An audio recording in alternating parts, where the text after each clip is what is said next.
사도신경으로 우리의 신앙을 고백하겠습니다. 나는 전능하신 아버지 하나님, 천지의 창조주를 믿습니다. 나는 그의 유일하신 아들, 우리 주 예수 그리스도를 믿습니다. 그는 성령으로 잉태되어 동정녀 마리아에게서 나시고 본디오 빌라도에게 고난을 받아 십자가에 못 박혀 죽으시고 장사된 지 사흘 만에 죽은 자 가운데서 다시 살아나셨으며 하늘에 오르시어 전능하신 아버지 하나님 우편에 앉아 계시다가 거기로부터 살아있는 자와 죽은 자를 심판하러 오십니다. 나는 성령을 믿으며 거룩한 공교회와 성도의 교제와 죄를 용서받는 것과 몸의 부활과 영생을 믿습니다. 아멘. 사랑의 하나님 아버지, 오늘도 이 새벽잠을 깨워주시고 하나님 말씀 앞에 서게 해주신 은혜에 감사드립니다. 오늘의 말씀을 통해 다시 일어날 새 힘을 주셔서 힘입어 나아갈 수 있도록 도와주옵소서.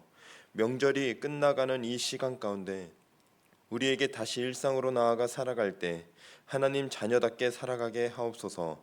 이 새벽에 하나님의 말씀이 순금보다 귀하고 송이꿀보다 달콤할 수 있도록 도와주시고 전하는 자나 듣는 자에게 은혜를 허락해 주셔서 그 은혜로 오늘 하루도 살아가게 하옵소서. 이 모든 말씀 거룩하신 예수 그리스도의 이름으로 기도드립니다. 아멘. 오늘 우리에게 주신 하나님의 말씀은 시편 19편 말씀입니다. 시편 19편 말씀을 제가 봉독하겠습니다. 하늘이 하나님의 영광을 선포하고 궁창이 그의 손으로 하신 일을 나타내는도다.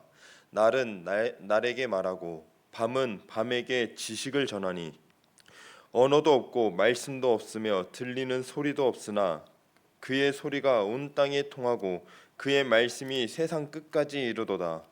하나님이 해를 위하여 하늘에 장막을 베푸셨도다.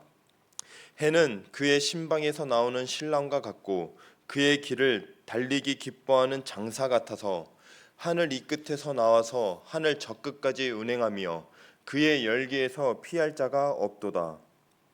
여호와의 율법은 완전하여 영혼을 소성시키며 여호와의 증거는 확실하여 우둔한 자를 지혜롭게 하며 여호와의 교훈은 정직하여 마음을 기쁘게 하고 여호와의 계명은 순결하여 눈을 밝게 하시도다.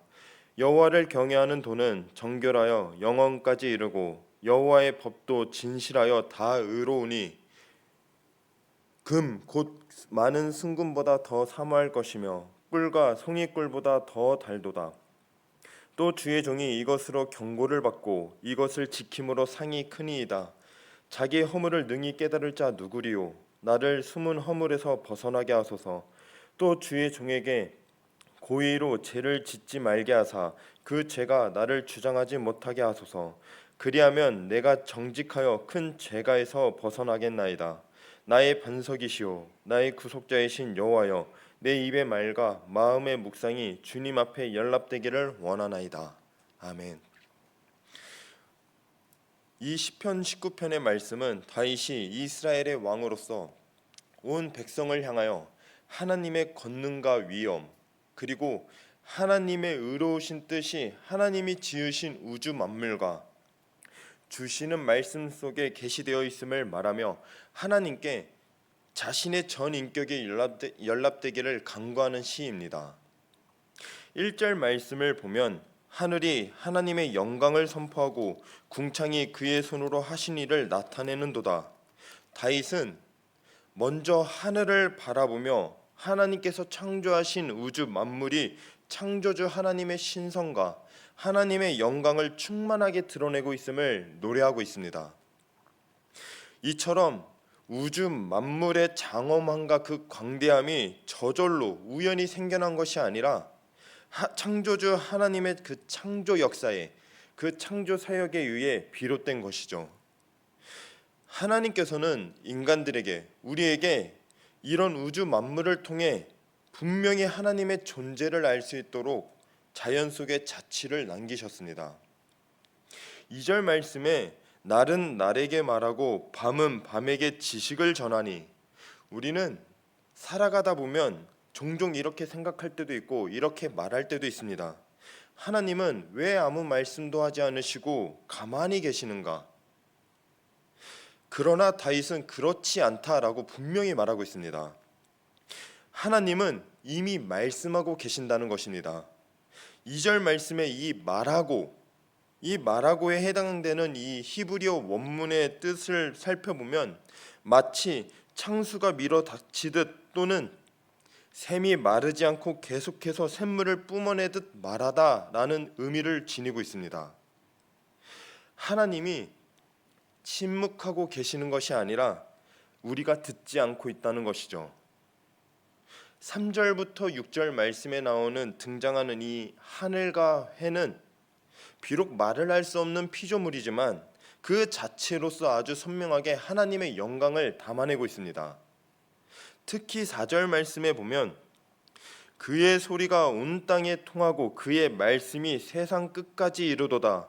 하나님이 해를 위하여 하늘의 장막을 베푸셨도다. 여기서 그의 소리와 그의 말씀은 자연을 통한 하나님의 그 계시를 가리키는 말로 온 땅 어디에서나 자연이 있는 곳이면 어디든지 그 자연이 하나님의 영광을 선포한다는 것이죠. 우리가 삶을 살아가다 보면, 일상을 살아가다 보면 하늘을 바라볼 때 그 속에서 하나님의 영광을 보고 계시나요? 우리가 숨쉬는 공기, 떠오르는 해, 질서 있는 이 우주, 이 모든 것이 하나님이 계신다라고 말씀하고 있습니다. 그러나 자연은 하나님의 영광을 보여줄 수는 있지만 우리의 죄를 해결해 주지는 못합니다. 우리의 영혼을 소성시키지는 못하고 우리의 영혼을 변화시키지는 못합니다. 그래서 시편은 다음 단계로 나아갑니다. 7절 말씀에 보면 여호와의 율법은 완전하여 영혼을 소성시키며, 이제 시편은 자연에서 하나님의 말씀으로 초점을 옮기고 있습니다. 여기서 율법은 제한된 의미의 모세 율법을 가리키는 것이 아니라 하나님의 모든 말씀을 가리키고 있습니다. 영혼을 소성시킨다라는 것은 자연이 하나님의 영광을 나타낼 수는 있으나 이 죄로 인해 어두워진 인간을 하나님께로 인도하기에는 불완전한 것이기에 특별 계시인 하나님의 말씀을 통해서만 우리가 진정한 깨달음을 얻고 구원을 얻을 수 있다는 것이죠. 8절 말씀에 여호와의 교훈은 정직하여 마음을 기쁘게 하고 여호와의 계명은 순결하여 눈을 밝게 하시도다. 여기서 정직하다에 해당하는 이 히브리어 야사르, 이 야사르는 바르다, 곧다라는 뜻을 갖고 있습니다. 즉 하나님의 교훈, 이 교훈이 세상의 거짓된 교훈과 달리 우리가 마땅히 가야 할 길, 우리가 마땅히 나아가야 할 그 길로 인도해 준다는 것이죠. 순결하다, 여기서 순결하다는 것은 하나님의 말씀은 전혀 거짓된 것이나 전혀 그릇된 것이 없다라는 뜻입니다. 그 말씀이 하나님으로부터 나오는 말씀이기 때문이죠. 9절 말씀에 여호와를 경외하는 도는 정결하여 영원까지 이르고 여호와의 법도 진실하여 다 의로우니, 여기서 정결하다, 이 정결하다라는 이 말은 불순한 것이 전혀 섞이지 않은 100% 순수한 것을 가리키고 하나님의 법은 진실하여 의롭기에 우리가 절대적으로 신뢰할 수 있는 완전한 것이라는 뜻입니다. 여기서 중요한 것은 다 의롭다라고 하는데, 이것은 하나님의 말씀 그 자체로서도 그릇된 것이 전혀 없다는 것과 그 말씀이 우리에게 주어진 그 목적조차도 의롭다라는 것입니다. 10절 말씀에 금, 곧 많은 순금보다 더 사모할 것이며 꿀과 송이꿀보다 더 달도다. 이 금은 세상에서 가장 가치 있는 것으로 비유되는데, 여기서 순금, 이 순금은 전혀 불순물이 섞이지 않은 아주 귀중한 것을 의미합니다. 그리고 송이꿀, 이 송이꿀은 벌집에서 흘러넘치는 꿀 덩어리를 가리키는데, 이 꿀의 달콤함이 사람의 마음을 즐겁게 해주는 것처럼 이 송이꿀은 최고의 즐거움을 상징하는 말입니다. 이처럼 하나님의 말씀을 순금과 송이꿀로 비유함으로써 그 어떤 것보다도 가장 귀하고 우리에게 가장 큰 기쁨과 유익을 가져다 준다는 그 사실을 말하고 있는 것이죠. 사랑하는 성도님들, 자연은 우리에게 하나님의 영광을 나타내고 있습니다. 우리에게 감탄을 줍니다. 그러나 하나님의 말씀은, 그 말씀은 우리에게 하나님의 생명을 줍니다. 말씀은 우리의 영혼을 회복시키며 지친 심령을 다시 살립니다. 새벽에 우리가 하나님의 그 말씀 앞에 나온 이유가 무엇입니까? 말씀을 통해 우리 영혼이 다시 살아나기를 원하기 때문이 아닐까요? 돈이 우리를 소성시키지는 못합니다. 사람의 위로도 한계가 있고 환경의 변화도 일시적입니다. 그러나 하나님의 말씀은 한계도 없고 일시적이지도 않고 영원한 말씀이며 우리의 속사람을 다시 세우고 살립니다. 혹시 우리의 신앙이 형식만 남아있지는 않습니까? 말씀이 부담이 되고 피곤하고 의무가 되고 묵상이 형식이 되어 있지는 않은가요? 오늘 이 새벽에 하나님의 말씀, 다시 그 말씀의 달콤함을 회복하기를 간절히 바랍니다. 자연을 찬양하고 말씀을 찬양하던 다윗이 12절부터 갑자기 자신의 죄를 고백합니다. 12절 말씀에 자기 허물을 능히 깨달을 자가 누구리요? 나를 숨은 허물에서 벗어나게 하소서. 다윗은 하나님께 인간이 스스로는 자기 허물을 깨달아 회개할 능력이 없음을 고백하면서 자신의 그 숨은 허물, 자신의 그 숨은 죄를 깨달아 회개할 수 있게 해달라고 간구하고 있습니다. 다윗은 두 가지 죄를 말하고 있습니다. 12절의 숨은 허물과 13절의 고의로 짓는 죄. 여기서 고의로 짓는 죄는 그것이 죄인 줄 알면서도 의도적으로 짓는 죄를 말하고 있습니다. 성경은 이 죄를 성령 회방죄와 동일하게 사함을 받지 못할 죄로 규정하고 있습니다. 다윗은 13절에 그 죄가 나를 주장하지 못하게 해달라고 간구하고 있고 또한 그 고의로 짓는 죄를 보면 그 죄가 우리를 계속 올가미처럼 올가매고 있지 않나요? 다윗은 바로 이 죄의 올가미에서 벗어나게 해달라, 나를 올가매고 있는 이 죄로부터 벗어나게 해달라는 그 간구를 하고 있습니다. 이 기도가, 다윗의 이 간구가 우리 한 사람 한 사람의 간구가 되기를 주님의 이름으로 간절히 소망합니다. 다윗은 마지막 절에 이렇게 기도합니다. 나의 반석이시오 나의 구속자이신 여호와여, 내 입의 말과 마음의 묵상이 주님 앞에 연락되기를 원하나이다.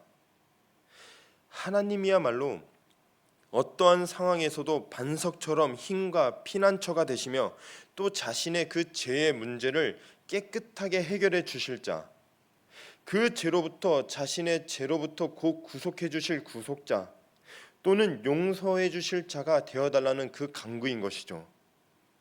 우리도 이 다윗의 간구처럼 우리의 모든 삶이 하나님께 드리는 기도의 삶이 되기를 바랍니다. 하늘과 자연을 보고 하나님의 영광과 위대하심에 감탄하는 것, 하나님의 말씀을 듣고 하나님의 말씀을 들으며 깨닫고 하나님의 그 말씀 앞에 마침내 무릎 꿇고 간구하는 것, 이것이 우리가 가져야 할 신앙입니다. 사랑하는 성도님들, 하나님께서는 오늘도 우리에게 여전히 말씀하고 계십니다.